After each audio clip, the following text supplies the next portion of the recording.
इतना तो मैं कर सकता हूँ ना तुम लोग के लिए। अब तुम्हें और आयशा को उस सड़े हॉस्टल में रहने की कोई जरूरत नहीं। बिल्कुल सही कहा करण। वैसे करण, मधु, मुझे लगता है ना कि जिस दिन तुम्हारी और मधु की शादी हो जाएगी ना, उस दिन तुम तो मधु को पूरा के पूरा मोहल्ला ही गिफ्ट में दे देने वाले हो।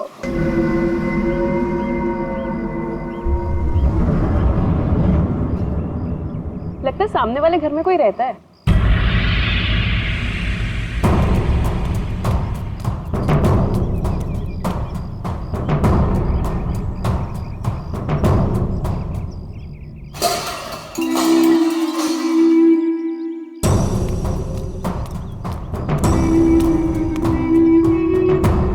हाय, आई एम मधु।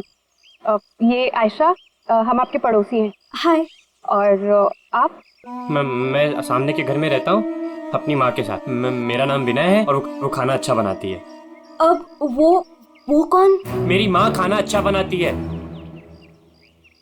तुम कौन हो? मैं करण हूँ, मधु का बॉयफ्रेंड। बॉयफ्रेंड गर्लफ्रेंड गलत बात है। नहीं, माने कहा है बॉयफ्रेंड गर्लफ्रेंड, गलत बात है। विनय,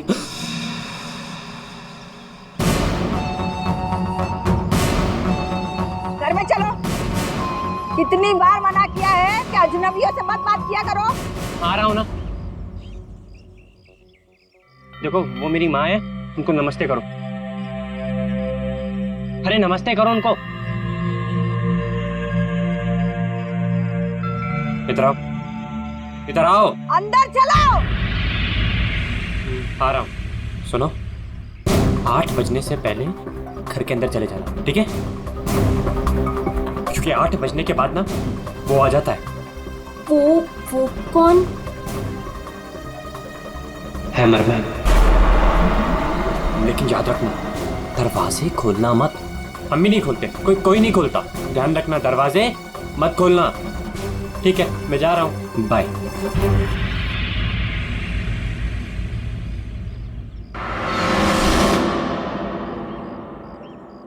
दिमाग खराब है इसका यार। इसकी माँ से बांध कर क्यों नहीं रखती है? क्योंकि उसकी माँ भी तो उसकी तरह अजीब ही है एक्चुअली। चलो सामान रखते हैं। यू आर ऑलराइट ना? या, आई एम फाइन।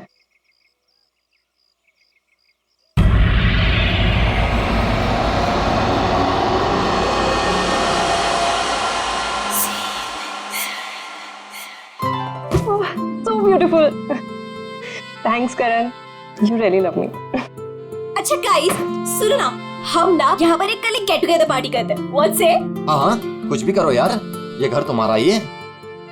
और ये रही घर की चाबियां। एक सेकेंड, एक चाबी मैं रख लेता हूँ, क्या पता कब जरूरत पड़ जाए। आयशा, एक चाबी तुम भी रख लो। ये लो। थैंक्स। ओह नो, क्या हुआ? 6:40 हो गए। मुझे सर्विस सेंटर जाना था अपनी कार लेने, और उसके बाद फिर माँ को भी मिलने जाना है। कर। एक मिनट रुको। मुझे रास्ते में अपनी कजिन क्या ड्रॉप कर दोगे? वो प्रोजेक्ट कंप्लीट करना है मुझे। अरे तुम मेरे साथ चलोगी तो मधु का ख्याल कौन रखेगा? करण, मैं अपने घर में हूँ, जंगल में नहीं हूँ। तुम आयशा को लेकर जाओ, don't worry, I will be fine. Are you sure? Yes. Thanks Madhu. लेकिन मधु, अंदर से दरवाजा बहुत अच्छे से बंद कर लेना। ओके, ठीक है, चलो बाय।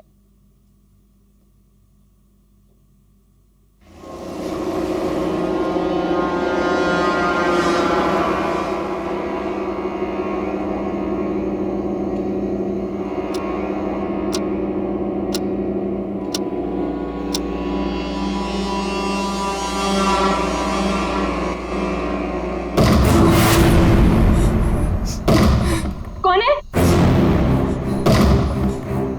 कौन है वहाँ? दरवाजा खटखटाना बंद करो। डरती नहीं हूँ मैं।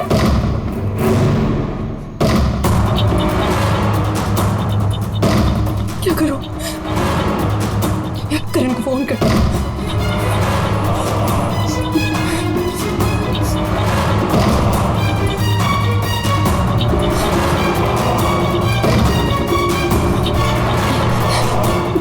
फोन स्विच ऑफ जा रहा है। आयशा को फोन कर।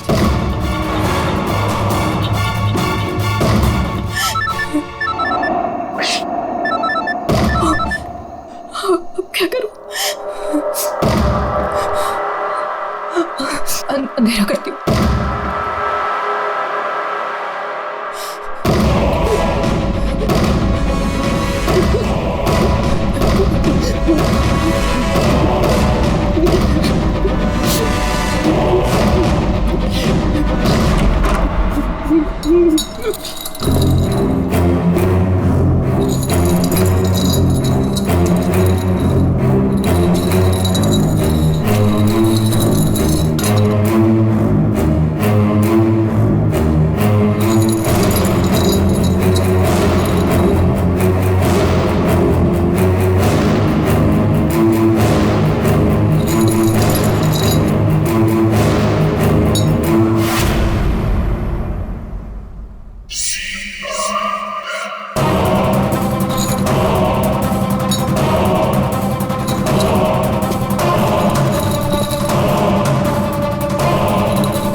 सही था यार, पर मजा आ गया।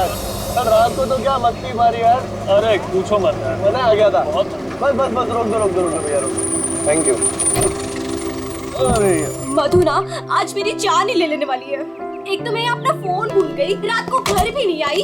लगता है आज तो वो मुझे ना पक्का इस घर से निकाल ही देने वाली है। अरे अगर वो तुझे घर से निकाल देगी तो हम तुझे घर के अंदर फिर से डाल देंगे। क्यों अभी? ओहो मैडम, घर से तो तब निकलोगी जब घर के अंदर जाओगी। जाओ, डोरबेल बजाओ, मधु को लेके लंच पे जाना है, वीकेंड की प्लानिंग करनी है। गो फास्ट। जा रही हूँ। और जल्दी आओ।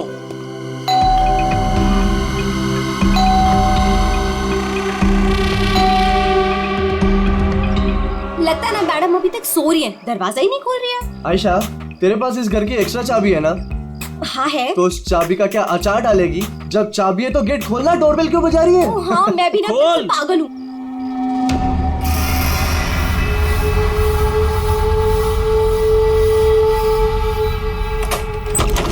मधु, अरे मधु कब तक सोएगी? उठ मधु, मधु, मधु, अरे उधर देखो यार। मधु, मधु बाथरूम में भी नहीं है। अरे वो तो बाहर भी नहीं है यार। यार ये मधु कहाँ चली गई है?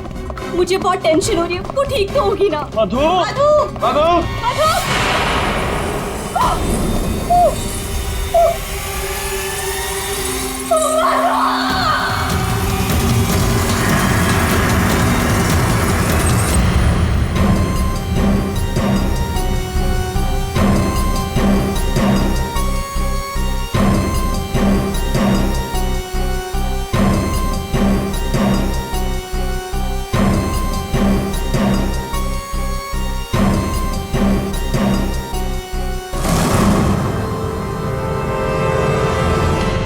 अभिजीत, इस हथौड़े से जिस पर भी वार किया गया होगा ना, लगता नहीं वो जिंदा बचा होगा। सर मगर लाश कहाँ है? उन्हीं लाश ले गया और ये हैमर यहीं छोड़ गया। और हथौड़ा भी ऐसा जिस पर कहीं कोई फिंगरप्रिंट के निशान नहीं। और सर यहाँ पे तो कोई तोड़फोड़ भी नहीं मची हुई है, सब चीज अपने जगह पे।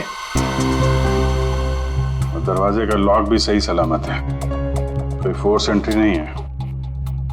और मधु के दोस्त भी बता रहे थे जब वो लोग अंदर आए तो ये दरवाजा खुला हुआ था। शायद खूनी के पास डुप्लीकेट चाबी होगी। दरवाजा खोल के अंदर आया, मधु के सिर पे हथौड़ा मारा और गायब।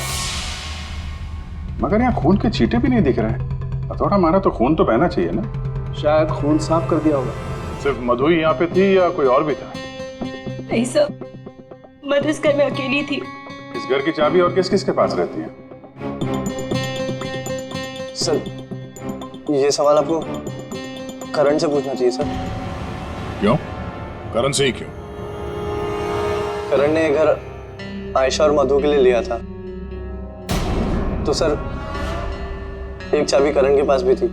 मधु और आयशा के लिए करण ने घर लिया था, क्यों? मधु करण की गर्लफ्रेंड थी सर। कल रात आयशा तुम कहाँ थी? सर वो कल रात मैं अपने कजिन को मिलने गई थी। वापस आना था तो लगेज यही छोड़कर गई थी, पर लेट हो गया था, सोचा कॉल कर कर मधु को सब बता दूं।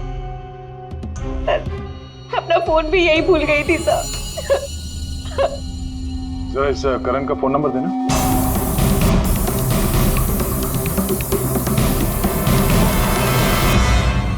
Sir of. वो मेरे पास उसकी मम्मी का नंबर है।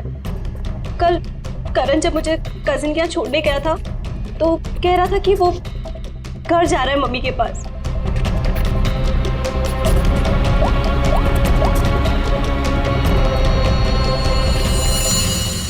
हेलो आंटी, करण है? कल रात को आया था क्या वो?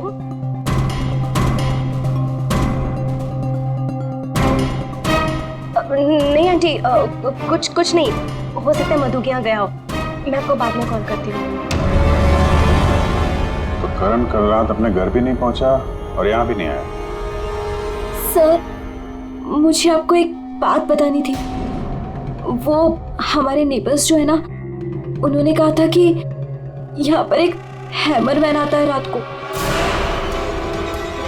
तो कहीं उसने ही तो कुछ नहीं कर दिया? हैमरमैन? किसने बताया तुम्हें? ये कौन है ये? नहीं बेटा, कोई आ रहा है।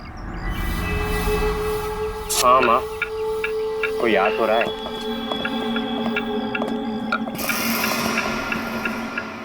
सब्जी काट रही है या लकड़ी काट रही है? काट वहाँ रही है, आवाज यहाँ तक आ रही है। रमोला जी, आपने कल इनसे हैमरमैन के बारे में कुछ बोला था क्या? आप ऑफिसर है, उस घर में कुछ हुआ है क्या? जी हम लोग सीआईडी से। उस घर में क्या हुआ ये बाद में बताएंगे। पहले आप लोग ये बताइए, हैमरमैन कौन है? क्या बता रखा है इन लोगों को आपने? नहीं, है वो सच में। रोज शाम को आता है और हैमर से दरवाजे और खिड़कियों पे ठोकता है। आप देखिए ना, वो उधर निशान बने। कल भी आया था रात को 8:30 बजे। सामने के घर में ठोक रहा था। इसीलिए मैंने पूछा कि उस घर में कुछ हुआ है क्या? आपने हैमरमैन को देखा? देखा है। आपने हैमरमैन का चेहरा देखा? हाँ देखा है। कैसे दिखता है वो मास्क पहनता है। अच्छा, कल रात भी कुछ हुआ था? कुछ देखा है, सुना है आप लोगों ने? हाँ देखा था।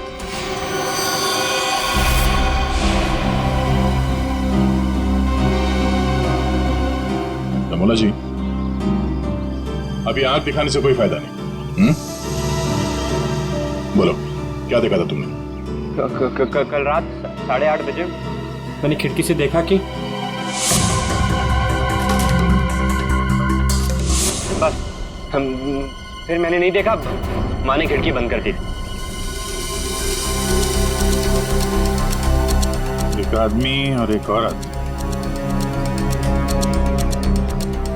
वो आदमी तो करण हो सकता है। और सर वो औरत? करण की कोई साथी? दोनों अंदर गए, मधु का खून किया और लाश लेके पीछे के रास्ते से निकल गए। एक बार पीछे की तरफ देख लेते हैं। आप लोग यहीं पे रुकिए। पूर्वी, इनसे हैमरमैन का स्केच बनवाओ। पीछे के दरवाजे से वही घुसेगा जिससे अपने पड़ोसियों की नजरों से बचना होगा। तो नहीं होगा जो मधु को लेकर निकल गया।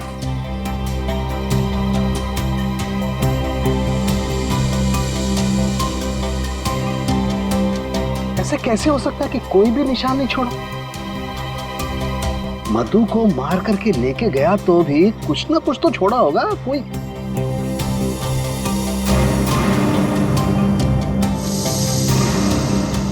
एक मिनट, ठीक है।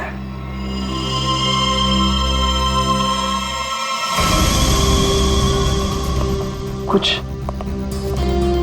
अलग से?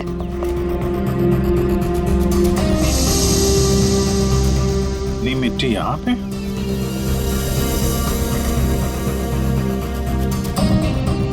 लगता है किसी ने यहाँ पे पैर वैर धुले हैं, इसलिए मिट्टी यहाँ पे है।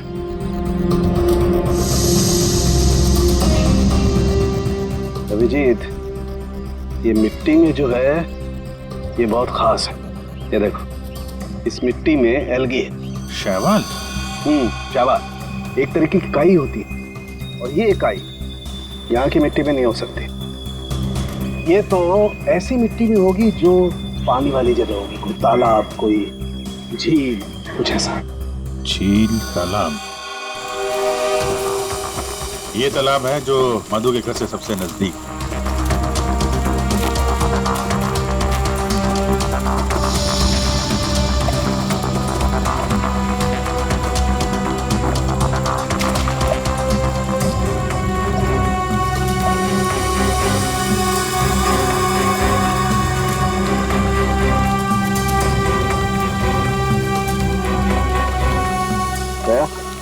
अभिजीत, ये देखो, यही कीचड़ वाली मिट्टी उस मधु के घर में, इसमें भी वही एल्गी है, वही काई। अब तो ये मिट्टी अपने आप तो नहीं आई होगी ना, कोई ले गया होगा यहाँ से। अरे यार पंकज, जो आदमी इस तालाब से मधु के घर गया होगा उसके जूते के साथ चली गई मिट्टी। अब गया तो वही होगा जिसके पास मधु के घर की चाबी थी।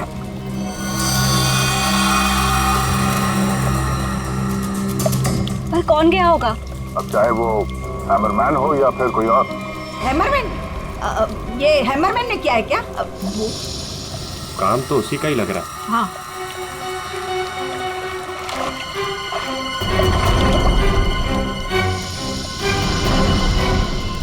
हाँ, वहाँ नीचे कुछ दिख रहा है।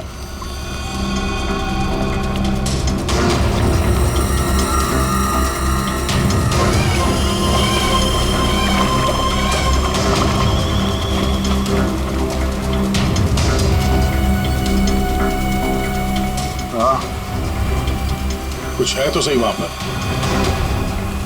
डाइवर्स को बुलाते हैं और क्रेन भी।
रोहित, ये करण की कार है ना? कोमल, रोहित, ये करण की कार है ना? पर करण अपनी कार इस तालाब में क्यों फेंकेगा? हो सकता है हैमरमैन लेकर आया हो। करण की कार का नंबर और इस कार का नंबर दोनों सेम है।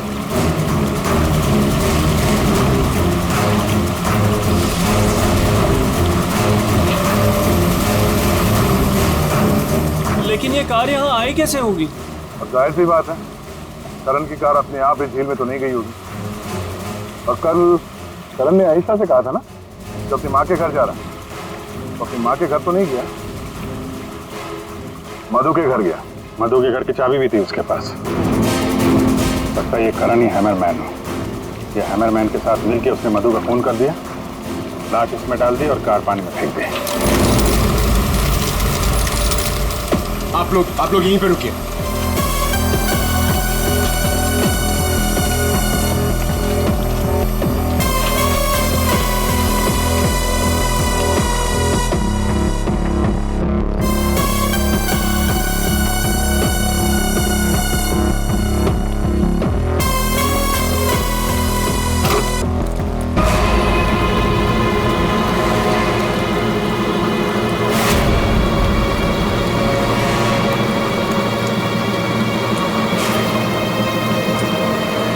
रुको, ये तो करण है।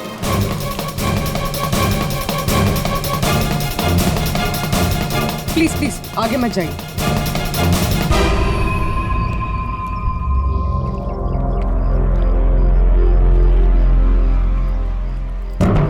खोपड़ी बुरी तरह से टूट गई है, किसी भारी चीज से वार किया है। थोड़े से ही मारा होगा, हैमरमैन ने मारा है। सर मतलब हैमरमैन ने करण को मारकर लाश गाड़ी में डाल दी और गाड़ी तालाब में फेंक दी।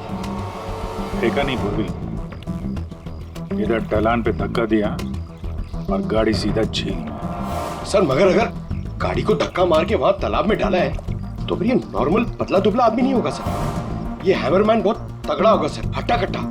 या फिर 2 लोग होंगे। अब ये करण तो मिल गया, मधु को ढूंढना है।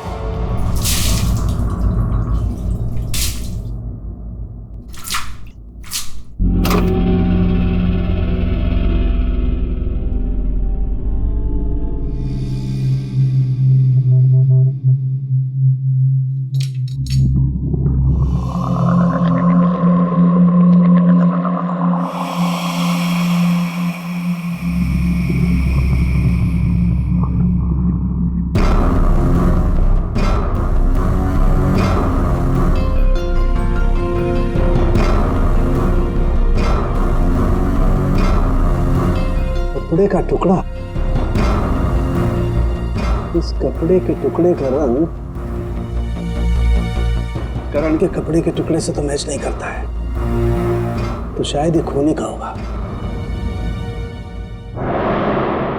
सर क्या होता रहेगा? सर इस कपड़े के टुकड़े के अलावा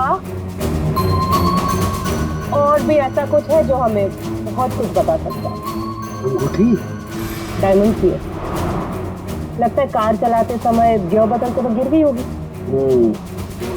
तो ये लड़की कार चला रही होगी तो तारिका कार चलाने वाला इस मेरे को भी जरूर एडजस्ट तो करता ही होगा ना, क्या बोलती? सही बात। तो फिर ये मिरर भी कुछ ना कुछ कहानी जरूर बताएगा।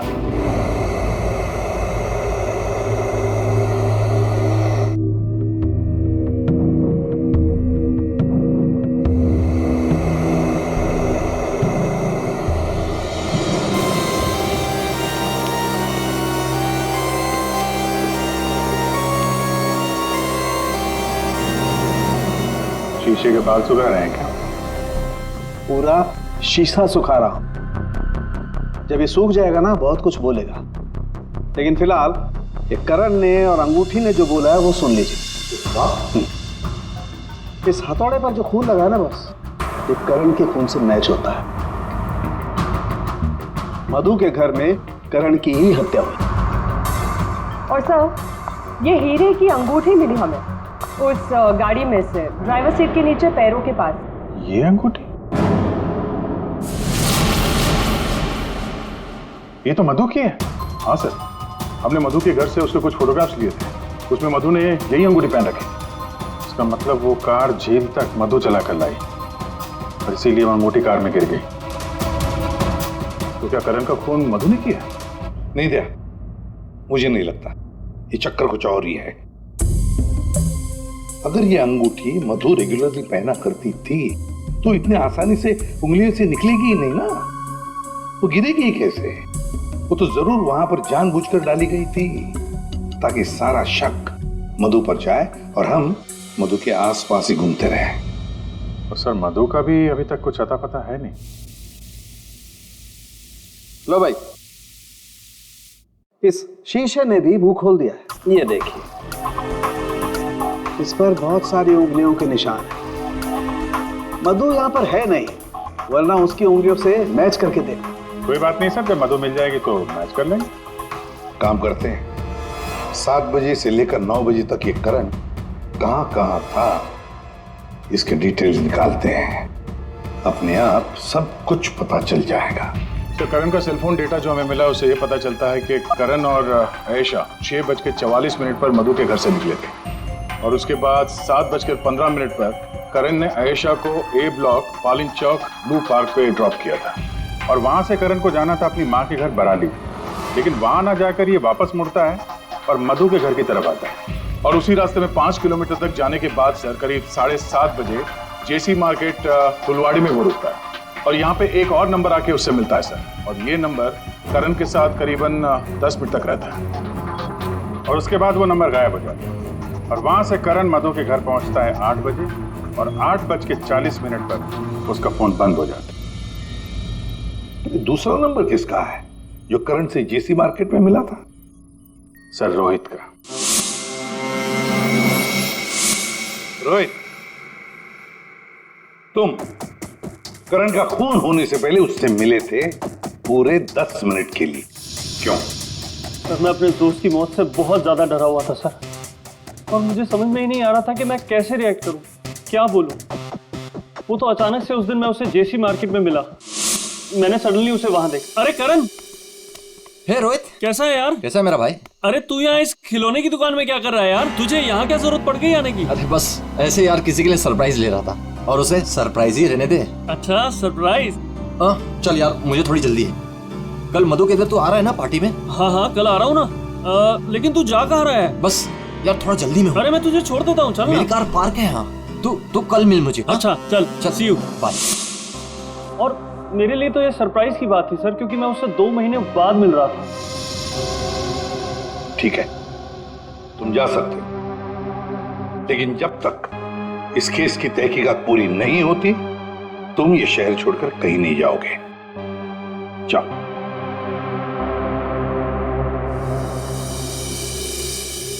बड़ी अजीब बात है, ये करण अपनी मां से मिलने जाता है लेकिन वहां नहीं जाता है खिलौने की दुकान में। क्यों? तो फिर क्या खरीदता है वहां पर? और किसके लिए? उसने वहां से जो कुछ भी खरीदा होगा वो लेकर वो सीधे मधु के घर गया। तो कहीं उसने वहां से ये मास्क तो नहीं किया? और वहां से वो मधु के घर पहुंच गया जहां पे हैमरमैन उसका इंतजार कर रहा था, जिसने खून कर दिया उसका। अब ये तो कुमुद ही बता सकती है। कुमुद? सर आखिरी बार करण की बातचीत फोन पर कुमुद से हुई थी और विनय ने भी बताया था सर कि उस रात हैमरमैन के आने से पहले घर के बाहर उसने गाड़ी के हेडलाइट पे 2 लोगों को देखा था सर, एक लड़का और एक लड़की, और उस लड़की के हाथ में कुछ ऐसा था जो चमक रहा था। सर कुमुद के हाथ में भी एक ब्रेसलेट है, वही चमक रहा होगा। ये कुमुद और करण होंगे घर के बाहर।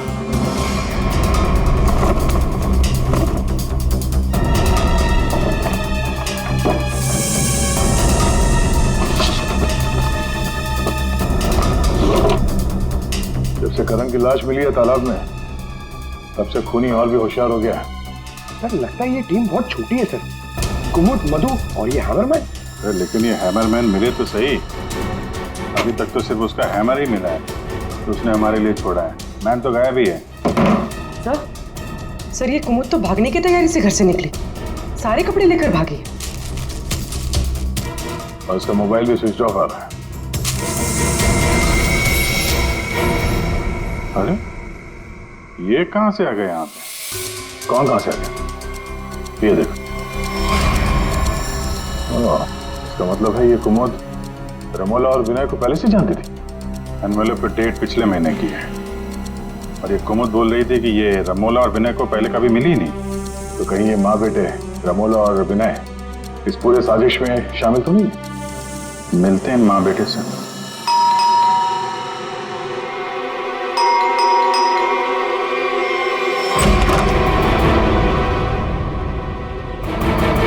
पूरी पंडित करके तलाशी लो, देखो कोई है क्या अंदर।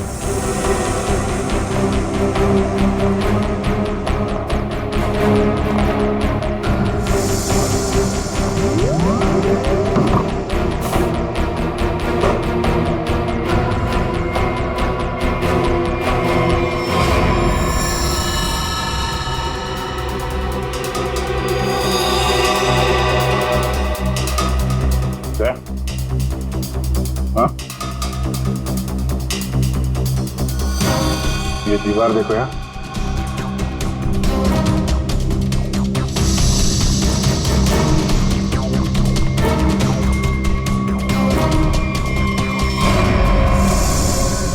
पेट भी ताजा है।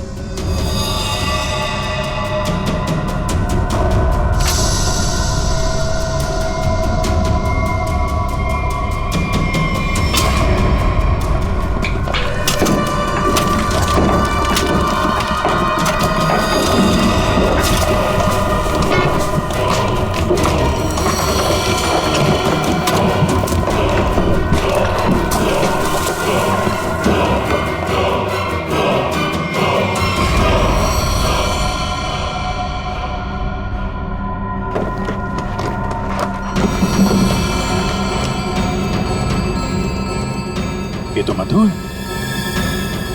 मार के गाड़ दिया दीवार के अंदर, इसीलिए हमें ये कहीं मिल नहीं रही थी।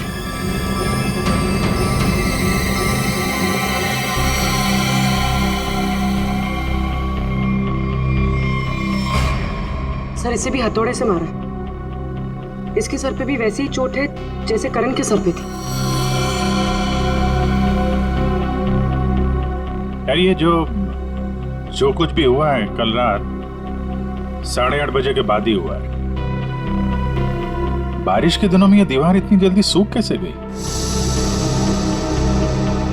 इस दीवार के प्लास्टर को सुखाने के लिए कहीं से हीटर या इंडस्ट्रियल हीटर मंगाया होगा।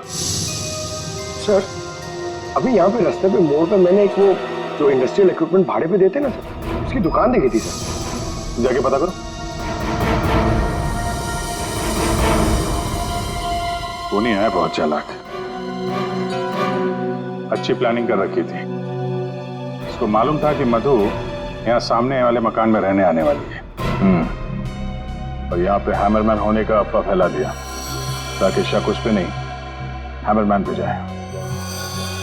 और तीनों फरार हैं, रमोला, विनय और कुमुद। सर मैंने इंडस्ट्रियल हीटर के सप्लायर के बारे में पता किया। इनको रमोला और विनो के बारे में पता है, इन्होंने ही सप्लाई किया था वो हीटर। अच्छा, अब जरा ये फोटो देखिए। यही माँ बेटे आए थे आपके पास? हाँ सर, ये तो मेरे बहुत पुराने ग्राहक हैं। पुराने ग्राहक? जी सर, वो मेरे पड़ोस वाली दुकान से नाटक का सामान लेते थे भाड़े पर। और सर ये कोई किराएदार नहीं है, ना ही माँ बेटे, एक नंबर के फ्रॉड हैं, फ्रॉड। अपने आप को एक्टर बताते हैं सर। आपको पता है ये दोनों कहाँ रहते हैं?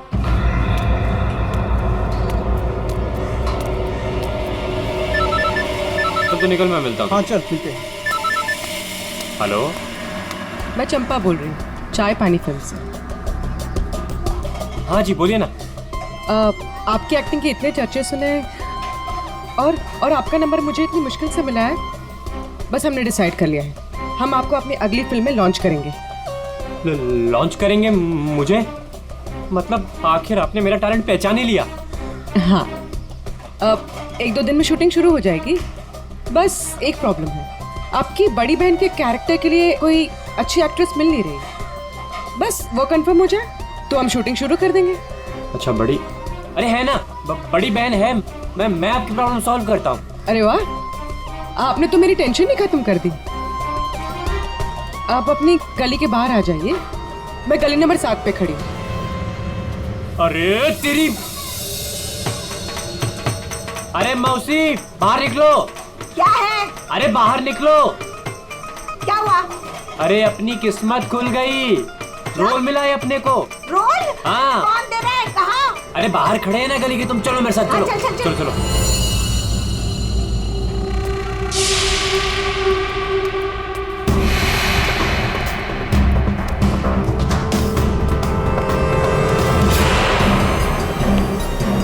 CID? हाँ CID। कहाँ जा रहा है? अच्छे मुजरिम का किरदार तो तुम लोगों ने निभा दिया, अब जरा एक अच्छे गवाह का किरदार भी निभाओ। अब ये बताओ कि कुमुद कहाँ है?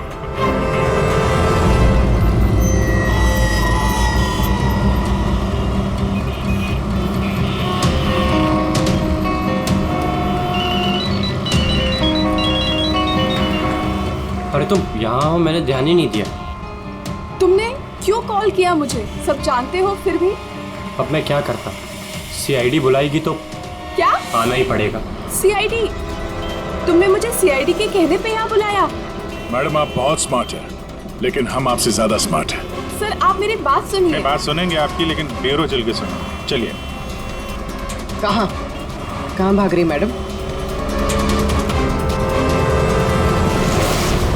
पैदल ही जाएगी क्या सीआईडी ब्यूरो तक? गाड़ी लाए हम तुम्हारे। चल। और कितना इंतजार करना पड़ेगा? आखिर कोई बताता क्यों नहीं कि हुआ क्या है? जरूर बताएंगे आयशा जी, जरूर बताएंगे। लेकिन इससे पहले कि हम बताएं, तुम हमें बताओ कि हुआ क्या था। मैं?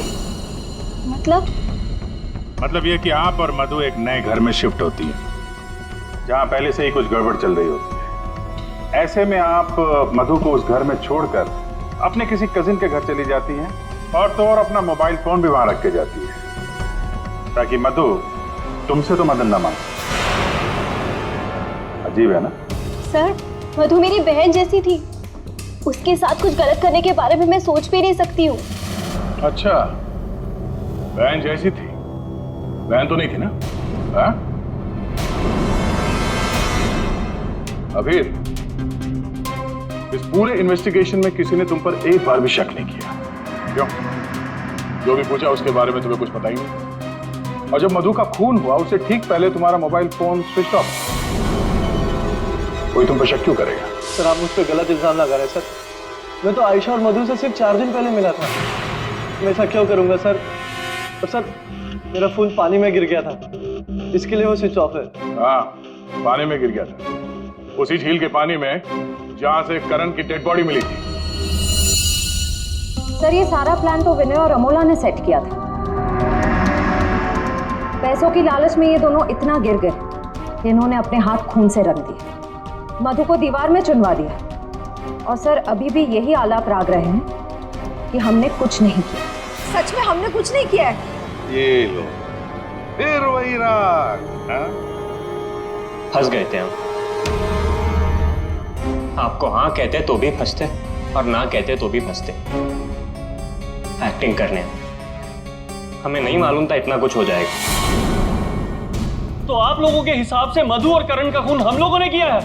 उन दोनों का खून तुम लोगों ने नहीं किया है, उन दोनों का खून किया है हैमरमैन ने। और वो हैमर हमारे पास है।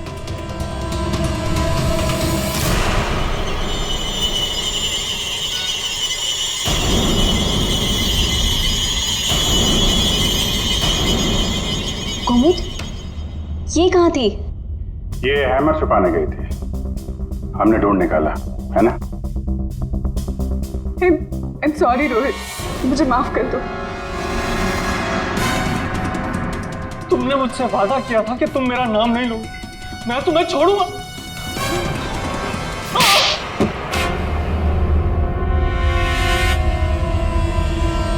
हाँ मैं हूँ वो हैमरमैन। क्यों मारा तुमने उन दोनों को? वो दोनों तो तुम्हारे दोस्त थे ना? कोई दोस्त नहीं, कोई प्यार नहीं, वो दोनों धोखेबाज थे। मधु 5 साल से मेरी गर्लफ्रेंड थी, और 5 मिनट में उसने मुझे लात मार दी उस करण के लिए। जानते हैं क्यों?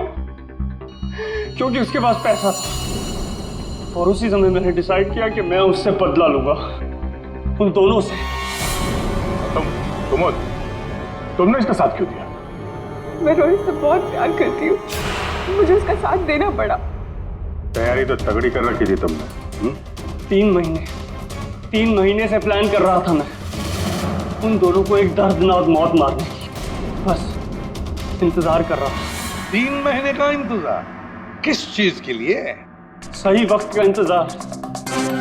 और वो सही वक्त तब आया जब मुझे करण ने मधु के लिए घर ढूंढने के लिए कहा, और उसे मैंने ये वाला घर दिला दिया। और उसके बगल वाला घर मैंने कुमुद के नाम से रेंट पर ले लिया, और वहां इन दोनों घोचुओं को रखा, इन बेवकूफों को। और हैमरमैन बनने का प्लान बनाया, बन गए हैमरमैन, ताकि तुम पर कोई शक न करे। हाँ, मानना तो मैं करण को भी चाहता था, लेकिन उस रात नहीं। उस रात मैं सिर्फ मधु को मारने आया था। मैं हैमरमैन बनकर मधु के घर में घुस गया।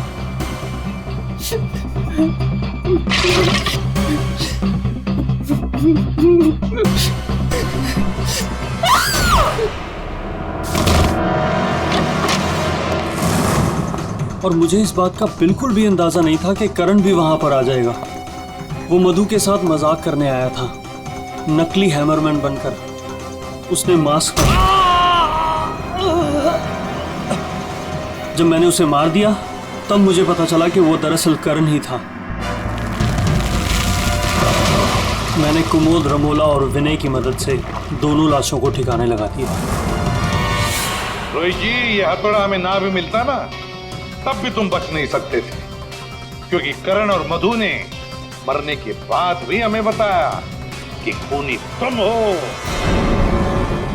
रोहित, कुमुद, रमोला और विनय, तुम सब ने मिलकर मधु और करण का खून किया है। अब जेल में बैठकर हैमरमैन की नई नई कहानियां सुनाते बैठना इन सबको, तब तक फांसी का ऑर्डर तो आ ही जाएगा।